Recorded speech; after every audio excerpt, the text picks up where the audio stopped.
Tonight, rising waters and rising worries. There is an urgent need to mobilize the Canadian Armed Forces. The plea from Manitoba's largest First Nations community as it prepares for a potentially devastating flood season. Also tonight, back lanes break the banks. No, that's not acceptable. I can't get out now. Homeowners flood 311 with calls as the spring melt swamps some back lanes. Plus, a place of honor. And yet,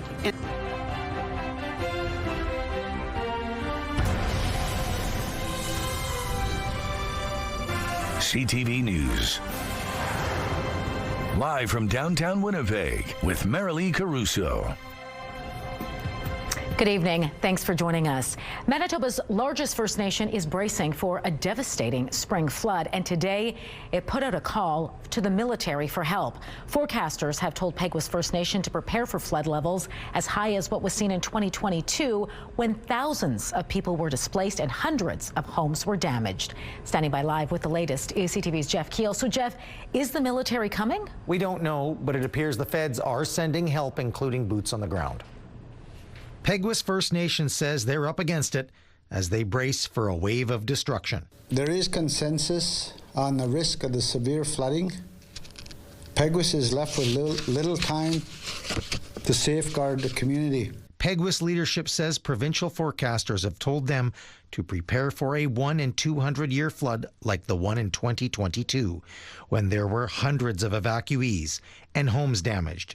And 4 years later, the First Nation says more than 500 people are still displaced. It looks like we're on our way to that level if we look at the snowpack that is out there.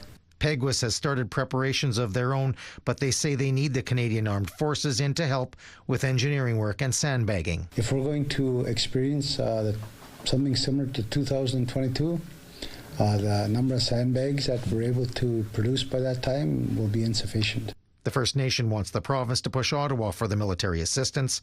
Manitoba's infrastructure minister says the province is stepping up with $1 million for equipment and operations, and the feds are sending in a not-for-profit humanitarian organization to help. Primarily made up of folks that are like ex-military, emergency service first responders. They have experience in other significant disasters. Peguis is prone to flooding every few years. Beyond this season, there is the long-standing question about a permanent solution, like a ring dike or diversion. The minister says a study is ongoing. There's a lot of engineering work that still has to happen, and those are the details we're working out. Indigenous Services Canada also says they are in close contact with and working with all Manitoba First Nations vulnerable to flooding to ensure that communities have the resources they need, and this includes support for Peguis. All right, Jeff, has the First Nation started sandbagging then? Yes, but they say the recent snowfall was a setback. Sandbags were frozen and they had to redo a lot of the work that was done. It's just another example of how time is against them. And they have taken other measures like taking the ice out of the arena, as people may have to stay there if homes are evacuated, because they say there is a shortage of hotel rooms in Winnipeg. All right, thanks for this, Jeff. And it's not just water threatening communities up north. The spring thaw is also backing up drains, and high water is stranding some Winnipeggers. Tonight, CTV's Joseph Bernacki is standing by live at one of those locations. So, Joseph, where are you, and just how high is the water you're standing in? Marilee, I'm currently standing behind the Superstore here on Portage Avenue, where there's an abundance of dirty water and melting snow. Unreal is the word that comes to mind from a neighbor I just spoke with a few minutes ago, who took a regular broom outside, for example. He opened up his garage door, dunked the broom in the water behind me, and it went about halfway up the broom, just to compare, even if it doesn't look like it right behind me. Of course, because of the design of this back lane, neighbors have no choice but to leave their cars in the garage unless they got out before the thaw started, in case people are stuck, and it's a pretty worrying situation. It's only going to get worse. I mean, like, if we had more snow this winter, you can only imagine what it would be like. Bruce Alt and his neighbors on Amaranth Crescent are fed up.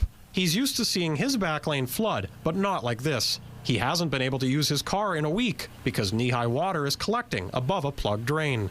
The sun can't get to the snow to melt it rapidly enough, and it just builds up and builds up and builds up, and then it becomes Lake Erie. On Thursday afternoon, a city crew was on site. Alt and his neighbors have no other road exit. The lane ends at Amaranth Crescent Park. Alt says one of his neighbors waited too long to move, and her vehicle is badly damaged. One of my neighbors was one of the last ones to get out, and her Dodge Durango lost the front lower part of her bumper, ripped it right off. Alt says he phoned 311 over a week ago and was shocked by what he heard. We'll get to it. When? Well, it should be clear by the April 20th. And I went, no, that's not acceptable. I can't get out now. City of Winnipeg Public Works Chair Janice Luke says call volumes have been high over the past few weeks for back lanes flooding, but it's to be expected given the freeze-thaw cycle of this time of year. This is prime season. We have 18, 19 steamers. We hire out commercial steamers also. So it's a very busy time. Luke says people should report flooding in as much detail as possible so the city can prioritize solutions. We prioritize them where it's closest to the home, where water could get in the home. Alt says the city crew that I saw earlier this afternoon told him that they would be returning sometime on Friday, Marilee. So, Joseph, is the City of Winnipeg saying anything else then at this time? Yeah, of course, we reached out earlier this afternoon. They did acknowledge that there's a frozen catch basin that's not draining properly, as you can see the situation behind me. They're expecting to bring crews back tonight. If the problem should continue to persist and they can't drain it, they tell us they will be back tomorrow until this issue can be resolved.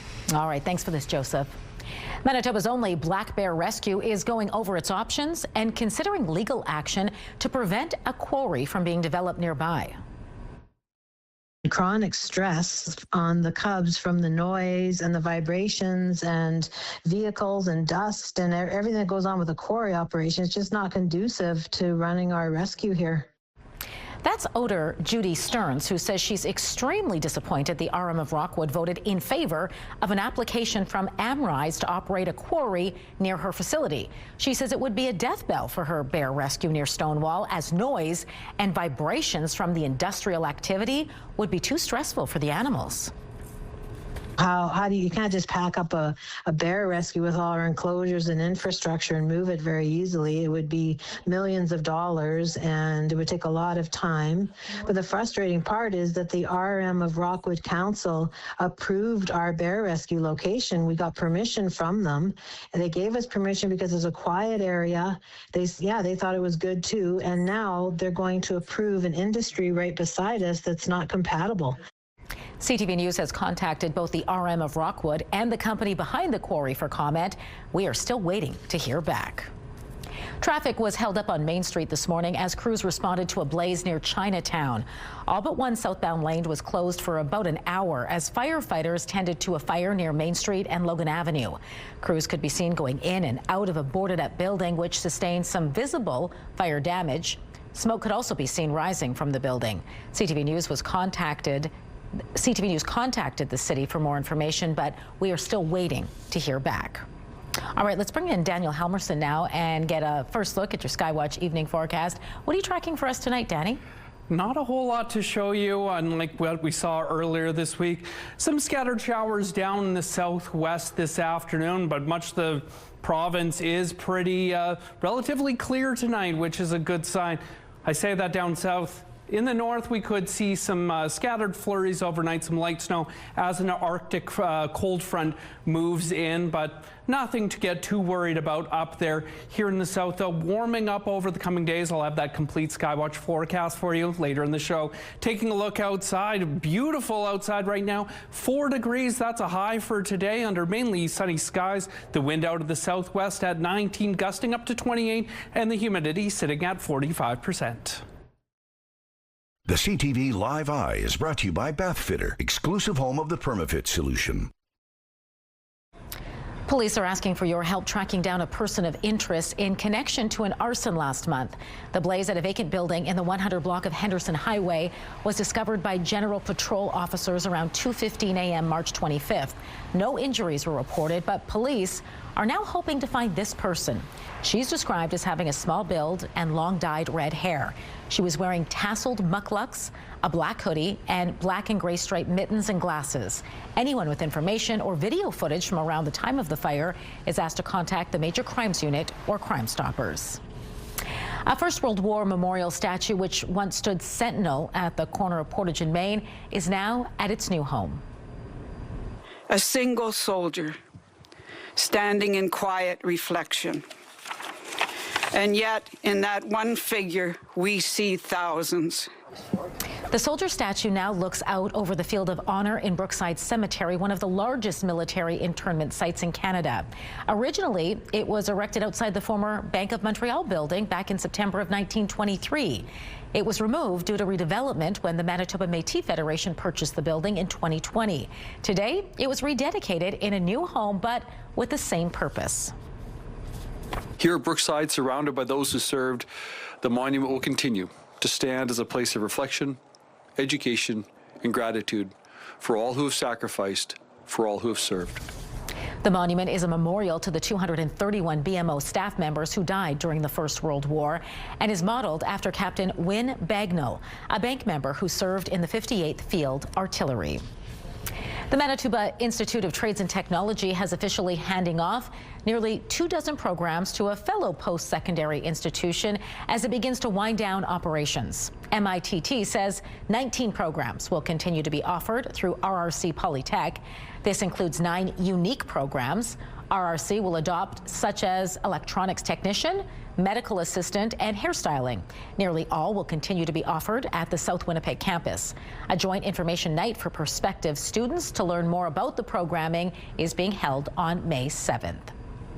In January, MITT announced it was facing significant financial difficulties and would be closing its doors. A new statue is also set to take root at the Forks. The public arts display will be located at one of the courtyards in the rail side at the Forks development. The work, Common Leaf, is made by emerging Manitoba artists Natalie Baird and Toby Gillies, and it was inspired by the surrounding area. The 24-foot-high sculpture is modeled after the broadleaf plantain, a plant commonly found in the area, and features a tall seed pod with hearts made out of steel. When viewed sort of from a three-quarter angle, they'll look more like how the seed pod looks, a little larger, obviously. And viewed from the other angle, it'll look like sort of a tower of floating hearts. And the sculpture emerges from these Tyndall stone benches, so it's also a seating place. This is the second sculpture announced for the new railside development. The first was Ian August's The Candle. The Forks is now home to more than 30 works of art. Still to come tonight, March home prices hit a high watermark. How many properties changed hands in the Winnipeg region last month and what's expected in the weeks to come. Plus, a brief reprieve in Ukraine when a ceasefire is expected to begin as Russia agrees to a pause in fighting to mark Orthodox Easter. Those stories and more just ahead.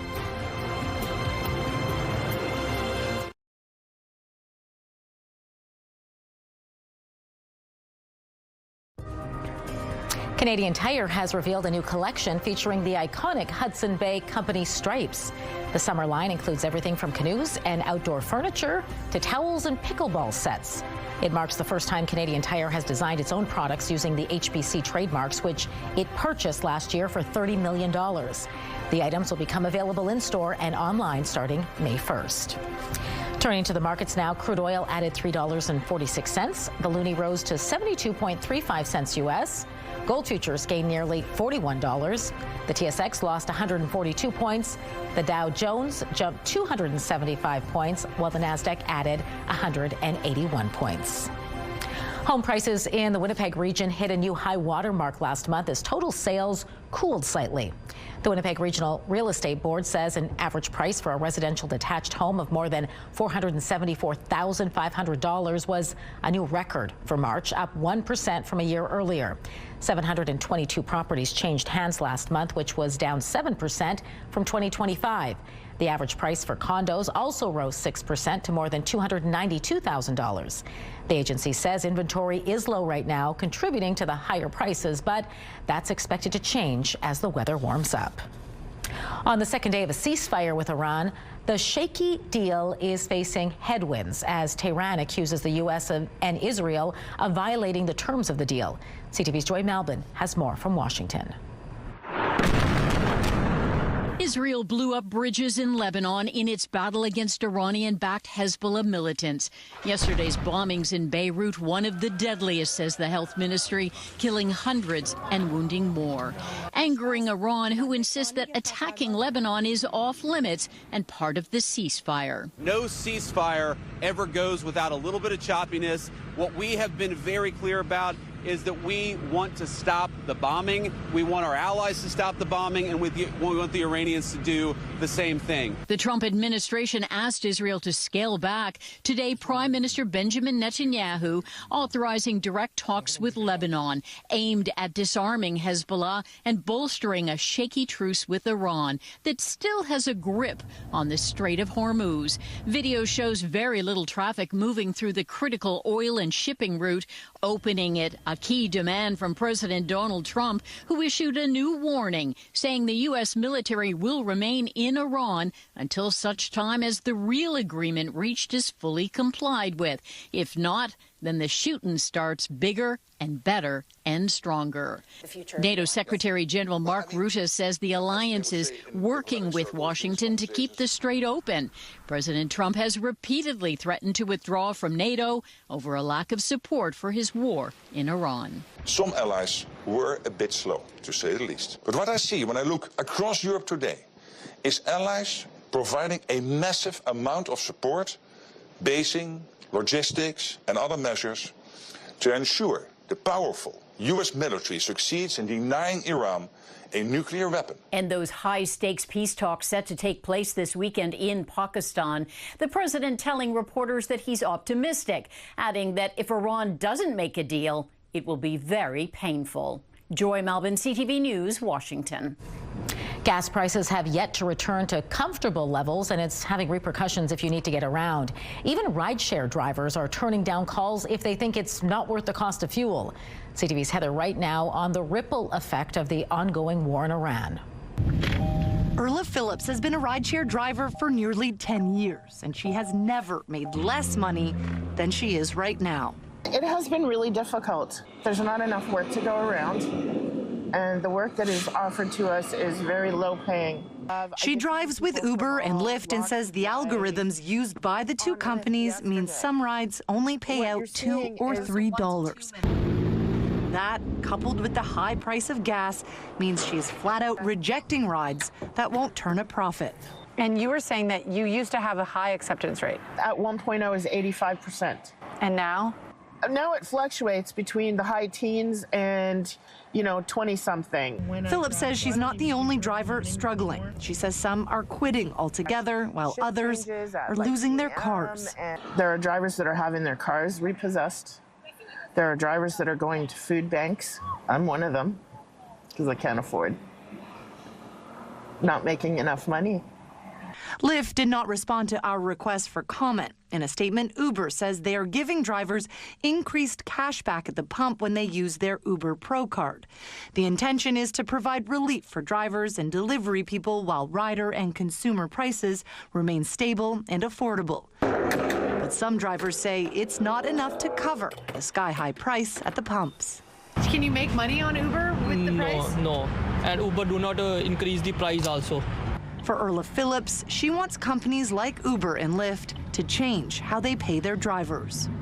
This is a service that people rely on, a service that people value, but the companies don't value us. We take all the liability, we take all the expense on our shoulders, and they continue to lower pay. And this is the reality for many gig workers who are struggling. It's a reminder, Erla Phillips says, to be kind and also tip if possible. Heather Wright, CTV News, Toronto. For the first time in more than a month, major holy sites in Jerusalem are open. Worshippers can again be seen gathering at holy sites like the Old City's Western Wall. Hundreds of additional security officers have been deployed in the area and are helping manage crowds. The religious sites had been off limits to the public because of the U.S.-Israeli war on Iran. Russian President Vladimir Putin has declared a 32-hour ceasefire in Ukraine over the Orthodox Easter weekend. Putin's decree, released by the Kremlin, orders Russian forces to observe a ceasefire starting at 4 p.m. Saturday and lasting until the end of Sunday. Putin's move follows Ukrainian President Vladimir Zelensky's proposal earlier this week to observe a pause in attacks on each other's energy infrastructure over Orthodox Easter. Previous attempts to secure ceasefires have had little or no impact. Putin unilaterally declared a 30-hour ceasefire last Easter, but each side accused the other of breaking it. Back here in Canada, it's only the beginning of April, but in BC, there have already been 18 wildfires this month. Now experts are gathering in Victoria to talk strategy before the worst of the season begins. I call on all British Columbians that BC Wildfire Service is doing its part. All British Columbians have a role to do their part as well. A 5-day wildfire training summit began yesterday, including all levels of government, fire departments, scientists, and researchers. Officials want to change the province's focus from awareness to empowering action as more people are exposed to the risk of fires. The season's fire outlook is expected to be released next week. Netflix has opened a new animation studio in Vancouver. The office employs 450 people and could generate $100 million annually to BC's economy. Netflix animation studios have already been in Vancouver for more than a decade. The next big project is a feature film titled Steps, a retelling of the story of Cinderella's stepsisters. Just some extraordinary things. And one of the only things left to do is to come back home. Up next, we're going to get a look at re-entry preparations aboard Artemis II as Canadian Jeremy Hansen reflects on what the mission means to him. And double digits and plenty of sunshine coming Saturday here in Winnipeg. Chance of some showers on Sunday, but the sun will return midweek. I'll have your complete Skywatch forecast next.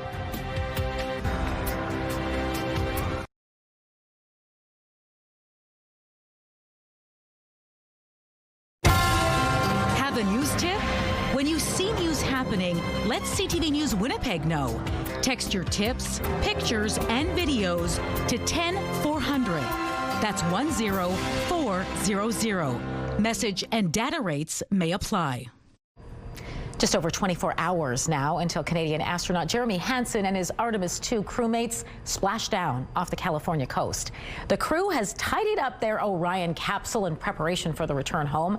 They began today less than 240,000 kilometers from Earth. Earlier this week, though, Hansen and his fellow astronauts went further into space than any human has before, nearly 407,000 kilometers from Earth before heading back. The crew says there's still a lot of data, photos, and stories to be shared, but for now, tomorrow night's re-entry and splashdown are top of mind for everyone. So the spacecraft team and the Orion team, we've been doing an assessment over the last few days with an integrated team from flight operations and all of our subject matter experts here within Orion. And we've reviewed all the systems, we've reviewed all the re-entry procedures and activities, and we are good to go. And so the team's done an excellent job walking through those, ensuring that those systems on board Orion and on the ground are ready to support. Orion remains healthy. It's been working fantastic. The capsule will hit the atmosphere at about 45,000 kilometers per hour. A U.S. Navy recovery ship is already at sea with military planes and helicopters ready to join the operation. It's a busy time for Hansen and the crew, but they managed to take some time to reflect on the mission. I've seen just some extraordinary things that I thought we might see. They looked similar to what I thought they might look like, and other things that I just had never even imagined. And those were different perspectives that we saw these things from. But I have to say, it hasn't changed my perspective or the perspective that I launched with. But the perspective I launched with was that we live on a fragile planet. In the vacuum in the void of space. We know this from science. 10 seconds. Hansen says the purpose on Earth for humans is to find the joy in lifting each other by creating solutions instead of destroying. And seeing it from space reaffirms that. The Winnipeg Jets will have to beat back another team trying to climb past them en route to a coveted playoff wildcard spot tonight. Head coach Scott O'Neill is expecting a high-octane performance from both sides of the ice in St. Louis. We've been preaching about playing fast with and without the puck, and I think we've got to be really good at it tonight. They do the same thing. They're a pressure team, and they're going to track you from behind if you're slow going that way. And then the other side is if you get caught on the wrong side of people, their numbers will go. And they have another group of defensemen like we've seen the last few games that are really being the rush.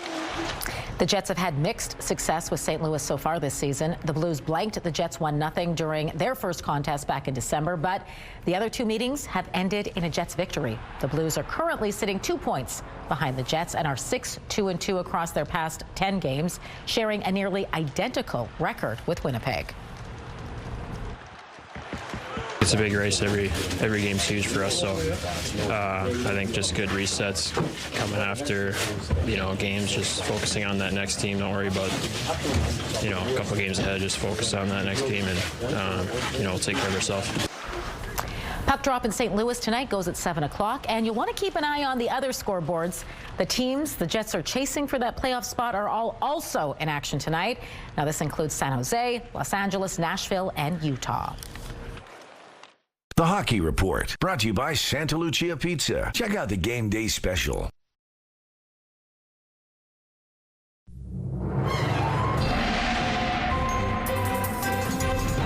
CTV Skywatch weather brought to you by South Beach Casino and Resort. Visit southbeachcasino.ca. Daniel Helmerson is back now with your complete Skywatch forecast, and that little blip of winter weather that hit us over the weekend into the beginning of the week is behind us now. It is for us in the south. Now, in the north, could see a little bit of snow over the next few days. We'll get to that in a moment. Down in the southwest over the last few hours, some scattered showers, nothing too crazy down there. Fairly calm day, though, here in Winnipeg and the surrounding area. Nice change from what we saw the last couple of days for sure. Now, as I mentioned, a chance of some snow up north. That's due to an Arctic or a cold front coming from the Arctic. Could see that come in over the next few hours.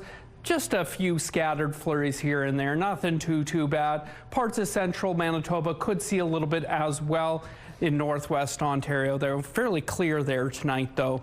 As we move into Friday, again, some chance of a little bit of snow here and there in parts of the north and central Manitoba, but fairly scattered flurries. That's going to start the day, giving way to a mix of sun and cloud throughout most of the province. For Friday, there is a chance of some fog in the Interlake in the morning, so keep an eye on that as well. As for Saturday, here in the south, it's going to be relatively clear, sunny, warm temperatures. Up north, though, you can see this system rolling in. Environment and Climate Change Canada says that could bring 5 to 10 centimeters to areas including Flin Flon, Dauphin, and Gillam. But given the time of year and warming temperatures, it isn't expected to last that long. Here in Winnipeg tonight, going down to around -3, partly cloudy skies, wind out of the west at 15 kilometers per hour. Waking up tomorrow to about the same, -2, a mix of sun and cloud, winds still out of the west. Now, the winds are gonna die down a bit, and the temperature up to around 8 degrees tomorrow afternoon, mix of sun and cloud. That's getting back to normal temperatures for this time of year. Taking a look around the province, though, up north tonight, -27 in Churchill, fairly cold there. As I mentioned, that belt of light snow coming through the region, -18 in Gillam, getting up to -6 there tomorrow. Chance of some snow in the morning in Island Lake, though that should give way to a mix of sun and cloud, high of 4 in Thompson. In the northwest, we're looking at around -15 in Lynn Lake tonight, getting up to 0 there tomorrow. That's snow throughout the region and in the morning, but giving way again to a mix of sun and cloud. To our west, a little bit of rain in Brandon and Neepawa, chance of some snow flurries in Swan River and Dauphin tonight, 3 degrees in Dauphin tomorrow. Fairly sunny skies throughout the entire region Friday. Here in Winnipeg and the surrounding area, temperatures around -3, -4 tonight. A little cooler out in Pinawa. Chance of some snow up in Barons River. Tomorrow morning, some fog in Gimli. The rest of the region, though, a mix of sun and cloud throughout much of the day. Again, Barons River could see a little bit of snow in the morning, but much of the same. Sun and cloud throughout Friday, and just over the border in Ontario, -6 in Kenora tonight under mainly clear skies, -6 in Fort Francis as well. Getting all the way up to 7 degrees there tomorrow. Chance of some scattered flurries in Dryden as well. Our first Skywatch pick of the day comes from Jody out at Winnipeg Beach. Beautiful sundog there. Very, very cool one for this time of year. And our second, Darren up at Victoria Beach had a visitor in that fresh snow. Keep those pictures coming to Winnipeg Weather at ctv.ca. Thanks, Danny. On-court fights, taunts, verbal abuse, and referees and threatening action at recent youth basketball games in Nova Scotia has caused officials to crack down and demand better behavior going forward. CTV's Paul Hollingsworth explains. Recent incidents like this one have prompted Basketball Nova Scotia to issue a stern warning about spectator behavior. A statement highlighted concerns about safety for players, coaches, officials, and fans. Verbal or physical aggression has a real impact on everyone present, especially young athletes, and cannot be a part of our sport environment. Individuals who engage in this behavior will be removed from the facility and may be subject to further disciplinary action, including suspension from future events. In December 2023, a basketball league in Nova Scotia banned all spectators from games following numerous confrontations with officials. Former national team and professional player Dwight Walton says parent and spectator behavior at youth basketball games is a growing problem across the country. This behavior that I'm now seeing between parents, officials, coaches, their own players. These are not isolated incidents. Ed McHugh has been a basketball referee for 53 years and says he's not surprised by these latest concerns. I see a worsening of fan and coaching behavior. McHugh worries if this continues, players, coaches, volunteers, and officials could walk away from basketball. We lose 80% of our officials after 2 years.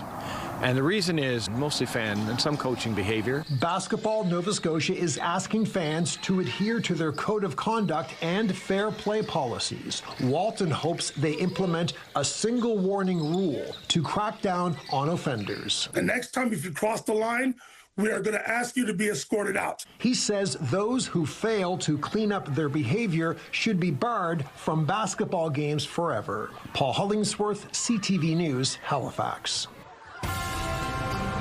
A brain-boosting diet. What type of food researchers believe can help lower the risk of dementia?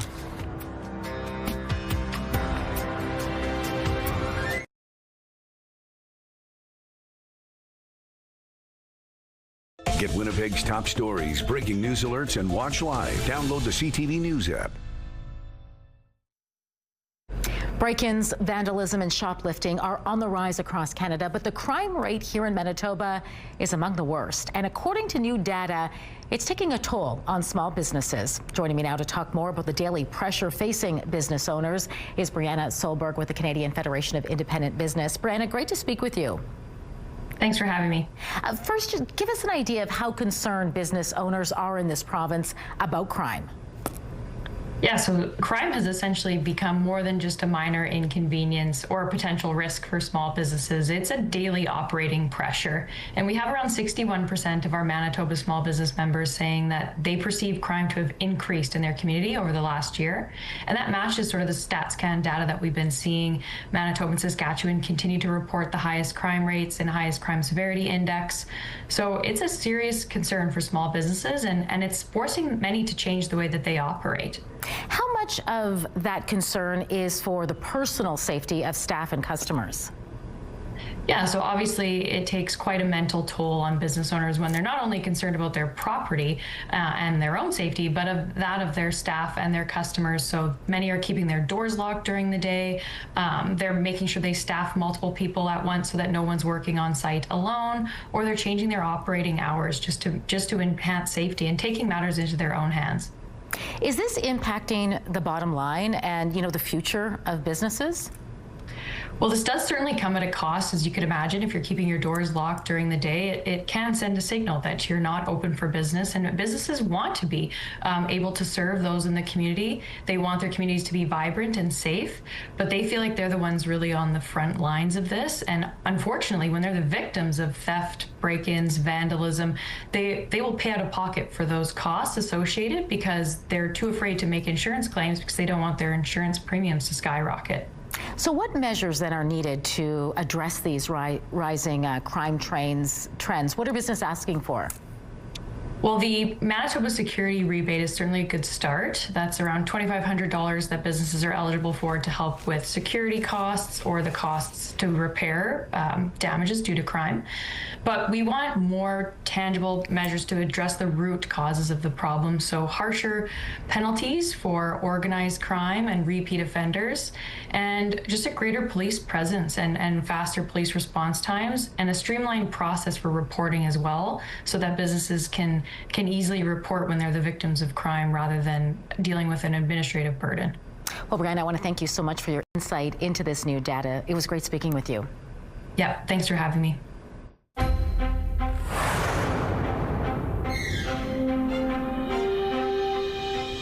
It's never too late to change your diet for better brain health. That's according to a new study published this week in the journal Neurology. Researchers found people who shifted to a high-quality, plant-rich diet and had a lower risk of Alzheimer's and other dementias, even when they made those changes in their late 50s and 60s.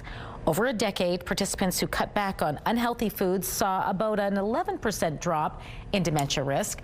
But not all plant-based diets are equal. Diets high in refined grains, added sugars, and ultra-processed foods were linked to a higher risk of cognitive decline. Experts say the key is focusing on nutrient-rich whole foods like whole grains, fruits, vegetables, and nuts to help protect brain function as we age. New research suggests vitamin D levels in midlife could play a crucial role in longer-term brain health and preventing dementia. An Irish team looked at the vitamin D levels of nearly 800 adults with an average age of 39 years old. Then they looked at information gathered from brain scans of those same patients 16 years later. Those with lower levels of vitamin D at the outset showed more protein deposits associated with preclinical dementia. As research continues on that front, Health Canada says vitamin D plays many roles in maintaining health, including building and maintaining strong bones and teeth. The nutrients can be produced when your body is exposed to sunlight, but the agency has long recommended ensuring getting some daily via diet or supplement. The study was published in Neurology Open Access. A new study suggests there may be a surprising health benefit to getting married. A new study suggests marriage may be linked to a lower risk of cancer. This is according to a new study published in Cancer Research Communications. The study found the risk for women who have never been married is a staggering 83% higher, and for unmarried men, 68% higher. The authors argue those who get hitched are more likely to avoid potentially risky behaviors like drinking and smoking and are more likely to seek preventative health care. Women who have never given birth are also at a higher risk of ovarian cancers. The study's lead author believes the health benefits of marriage accumulate over time. Medical Watch is brought to you by Manukin Koster Denture Clinic.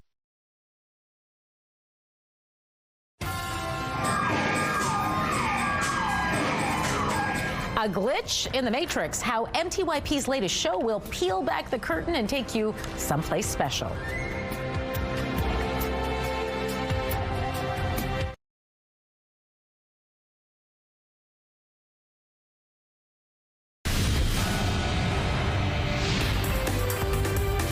Spotlight sponsored by the Casinos of Winnipeg, presenting Andre-Philippe Gagnon. A show about finding magic in everyday spaces is coming to Manitoba Theatre for young people this weekend.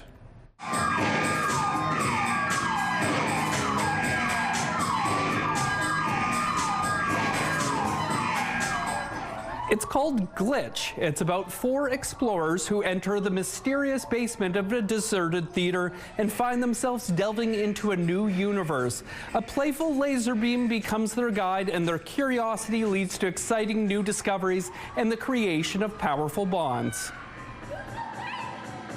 For me, it's It's about friendship. It's like we're as friends, we're discovering this place, and we're supporting each other. We're going through a lot of stuff, and we're always together in this. We have obstacles, we have enemies, and a lot of stuff, and we're always supporting each other. So, and you see the dynamics in the group that are really fun, and they change throughout the show. The show kicks off on April 10th and runs through the 19th at MTYP's Main Stage Theatre. Hip-hop music mogul Dr. Dre has made it to the Forbes Billionaires list. The 61-year-old Grammy Award-winning artist co-founded Death Row Records and then created Aftermath Entertainment, working with artists like Snoop Dogg, Tupac, 50 Cent, and Eminem. He co-founded Beats Electronics in 2008, the company behind the $300 headphones. 6 years later, Beats was sold to Apple for a whopping $3 billion. And Dre's also got into the alcoholic beverage market. Dre is the second hip-hop billionaire on the Forbes list after Jay-Z.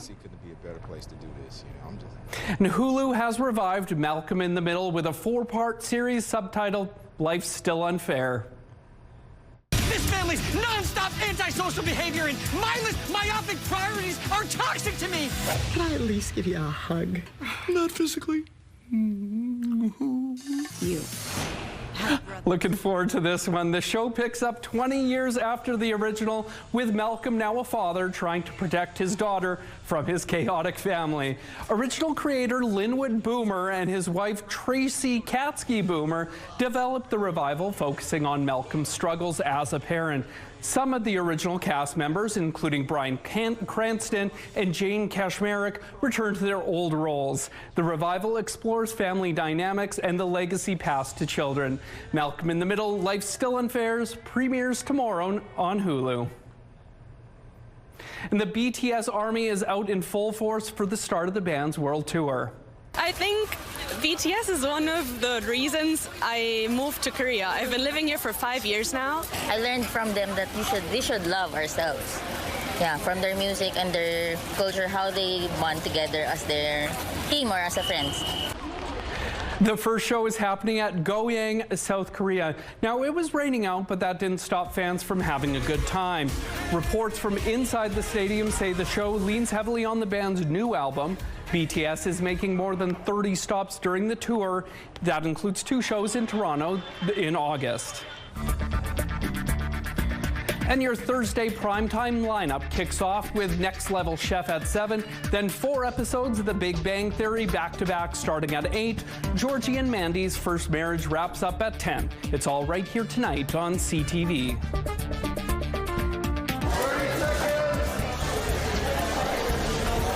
Putting their skills to the test. Coming up, we take you to the 28th annual skills competition to see what the next generation of Manitoba tradespeople are capable of.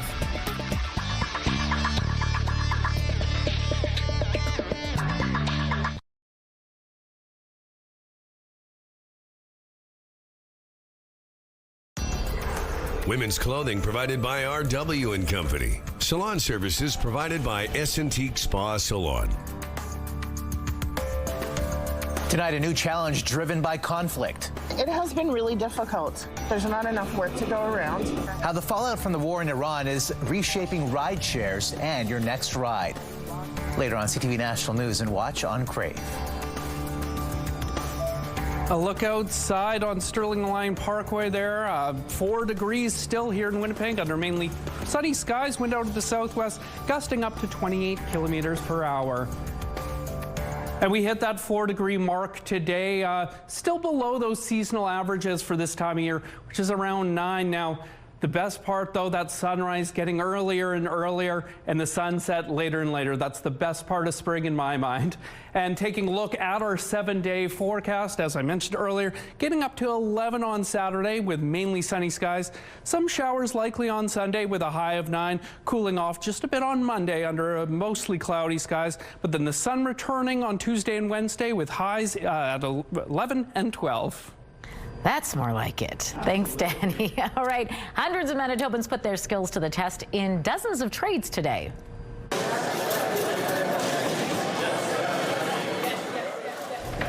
The 28th annual Skills Manitoba competition brought together around 500 Manitobans at the secondary, post-secondary, and apprentice levels at RRC Polytech. They showcased their talents in more than 42 different trades and technology areas, including robotics, welding, fashion, and hairstyling. The event is meant to encourage young people to pursue a career in trades and technology while also drawing attention to the workforce shortage. We do have a definite shortage of workers in the trades with everyone retiring, so that certain age range of people retiring, and we want to foster the new generation of trades and technology workers. The gold medalists in each contest will form Team Manitoba, and then they will travel to Toronto at the end of May for the Skills Canada National Competition. And we will all be rooting for them. Yeah, then. Absolutely. Very cool. Now, you think like Olympics, where it's like, what if an average person did this sport? Think about you and I making robots and having them. I would lose. Or I like, am not. I put things together backwards. Or that face paint, like. I don't know what skill that is, but that was pretty cool. Yeah, really what's cool. that course? I don't know. Check it out. That's more my speed. All right, that does it for us tonight. Have a great evening. We'll see you back here tomorrow.